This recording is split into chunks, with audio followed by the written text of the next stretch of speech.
Pneumàtics Soler.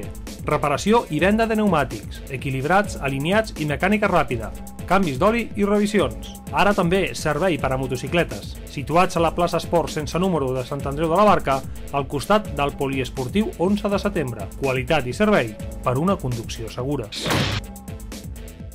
L'Ajuntament de Sant Andreu de la Barca ha donat inici a l'any 2019 amb un nou pla d'ocupació per a 6 mesos. Hi ha perfils diferents, perquè hi ha gent per la brigada, hi ha auxiliars administratius, jardineria, són diferents. Per una vintena de persones. Té com a objectiu en què durant 6 mesos puguin treballar en diferents departaments de l'Ajuntament, per tant, que puguin adquirir una experiència que després els serveixi per poder incorporar-se al mercat de treball. Amb números satisfactoris durant l'any 2018. L'any passat vam acabar amb 200. A nosaltres ens agradaria superar aquest número en aquest pròxim any.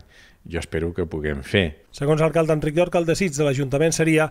M'agradaria que els plans d'ocupació anessin quedant en un segon lloc perquè el mercat s'activés i la necessitat de posar-los en marxa cada vegada fos menor.